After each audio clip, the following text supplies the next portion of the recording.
कुछ लोग मेरी वीडियो पर आकर कमेंट करते हैं और मुझसे ये सवाल करते हैं कि अच्छा ये बताओ कि कुरान में धरती के मूवमेंट के बारे में कहाँ लिखा है। यानी कुरान में पृथ्वी के घूमने के बारे में और जमीन के घूमने के बारे में, उसके मूवमेंट के बारे में किधर लिखा है, जरा ये बताओ। दरअसल ये मसला आजकल कुछ ज्यादा ही आम हो गया है और लोग कुरान और साइंस को लेकर अजीब व गरीब शुकों को शुभात में मुब्तला हैं और कुरान को लेकर अजीब व गरीब लोग सवाल किया करते हैं। तो आइए आज हम इसी चीज को जरा डिटेल में जानते हैं कि कुरान में धरती के मूवमेंट के बारे में किधर लिखा है। लेकिन उससे पहले मैं आपको एक बात बताता चलूं कि भूमि और पृथ्वी दोनों अलग अलग चीज है और अरबी जुबान में आमतौर पर दोनों के लिए एक ही वर्ड का यूज होता है और वो है अल अर्ज़। यानी जैसे उर्दू में भी हम आमतौर पर लैंड और अर्थ दोनों के लिए एक ही वर्ड का यूज कर लिया करते हैं, यानी जमीन का यूज कर लिया करते हैं, वैसे ही अरबी में भी भूमि और पृथ्वी दोनों के लिए एक ही वर्ड का यूज होता है और वो है अल अर्ज़। अब हमें कॉन्टेक्स्ट से पता लगाना पड़ता है, सियाक व सबाक से जानना पड़ता है कि कहाँ पर भूमि ट्रांसलेट करेंगे और कहाँ पर हम पृथ्वी ट्रांसलेट करेंगे।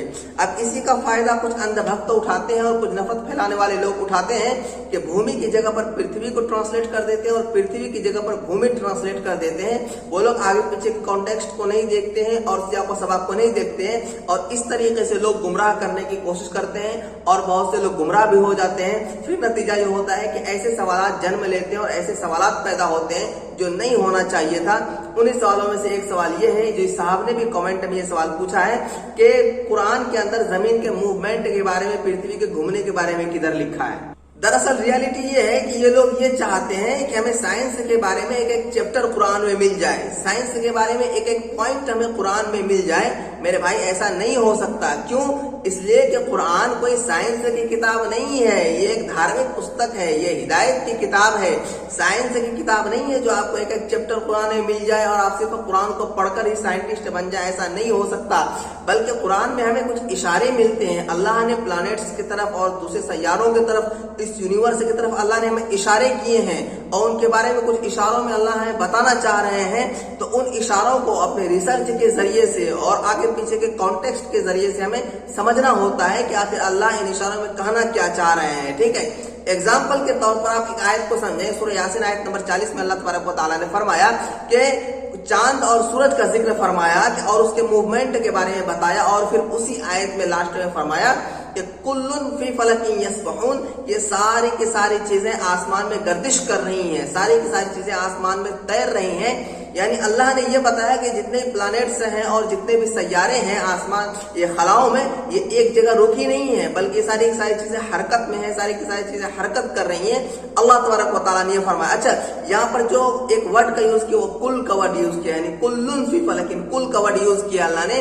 अब कुल के माने मालूम है क्या होते हैं? इसके माने होते हैं ऑल, यानी सब के सब। अब आप मुझे बताइए, इस ऑल में यानी सब के सब में जमीन भी तो शामिल है कि जमीन कहीं अलग से कोई दूसरा सैयारा तो नहीं है, बल्कि इन्हीं प्लैनेट्स में जमीन भी शामिल है। तो इस एतबार से हमें ये बात भी समझ में आ रही है कि जमीन भी हरकत में है, जमीन भी घूम रही है, इससे हमें ये बात समझ में आ रही है। और दूसरी बात कि अगर कुरान में पृथ्वी के मूवमेंट के बारे में, जमीन के घूमने के बारे में बिल्कुल खुलकर ये बात की जाती और बिल्कुल अल्लाह तबारक व तआला खुलकर लिख देते जमीन के मूवमेंट के बारे में, तो ये चीज उस जमाने के लोगों के लिए एक एरर होती और एक गलती होती। क्योंकि जिस जमाने में कुरान उतर रहा था ना, उस जमाने में लोग तो साइंस को जानते भी नहीं थे कि साइंस क्या चीज होती है, उस जमाने में लोग जानते भी नहीं थे। और दूसरी बात के लोग दूर दूर तक ये सोच भी नहीं सकते थे कि जमीन भी घूमती होगी, जमीन का भी अपना एक मूवमेंट है, इस चीज को लोग समझ भी नहीं सकते थे। अब आप मुझे बताइए ना कि अगर उस जमाने में अल्लाह तबारक व तआला जमीन के मूवमेंट के बारे में और जमीन के घूमने के बारे में अल्लाह अगर कुरान में लिख देते तो ये उस जमाने के लोगों के लिए गलती होती, ये उस जमाने के लोगों के लिए एरर होती। और साइंटिफिक रिसर्च, साइंटिफिक थ्योरी एक ऐसी चीज है जो हर जमाने में बदलती ही रहती है और हर जमाने में इसके अंदर चेंजिंग आती ही रहती है। उस एतबार से अल्लाह तबारक व तआला अगर कुरान में हर चीज को डिटेल में लिख देते, हर चीज को खोल खोल कर लिख देते, तो फिर हर जमाने में लोग कुछ ना कुछ गलतियां कुरान के अंदर निकालते और हर जमाने में कुछ ना कुछ एरर लोग कुरान के अंदर निकालते ही रहते। इसलिए अल्लाह तबारक व तआला ने कुरान के अंदर हर चीज को खोल कर बयान नहीं किया, बल्कि इशारे किए हैं। अब उन इशारों से हमें पूरी बात समझनी होती है। ठीक है, और दूसरी बात कि अगर इस्लाम के अंदर, कुरान के अंदर अगर गलती होती, साइंटिफिक एरर होती, तो आप खुद देखिए कितने ज्यादा डिबेट्स हुए हैं इस्लाम को लेकर। डॉक्टर विलियम का पूरी डिबेट मौजूद है और इसी तरीके से हमारे हिंदू भाइयों के साथ भी मुसलमानों का डिबेट हुआ है और इसी तरीके से एथेइस्ट के लोगों के साथ यानी कि मुल्हिद लोगों के साथ भी मुसलमानों का डिबेट हुआ है, एक्स मुस्लिम वगैरह के साथ भी मुसलमानों मुसलमानों का डिबेट हुआ है, हर जगह अल्लाह का शुक्र रहा है कि मुसलमानों की जीत हुई है, क्योंकि और उन लोगों ने ये सवाल नहीं किया और ये बातें उन लोगों ने नहीं की जो बातें क्या छोटे छोटे यूट्यूबर बैठकर कर रहे हैं। इसे साफ तौर पर यह बात मालूम होती है कि लोग सिर्फ और सिर्फ इस्लाम को लेकर लोगों के दरमियान गलतफहमी और मिसअंडरस्टैंडिंग लोगों के दरमियान फैलाना चाहते हैं। और दूसरी बात कि मुसलमान भी अगर चाहे तो मुसलमान भी दूसरे धर्म का मजाक उड़ा सकते हैं, क्योंकि आजकल हर चीज इंटरनेट पर अवेलेबल है और सबको मालूम है कि किस धर्म में कौन सी बातें लिखी हैं और किस धर्म में कौन सी साइंटिफिक गलती है, कौन सी साइंटिफिक एरर है। ये चीजें सारी बातें मालूम है।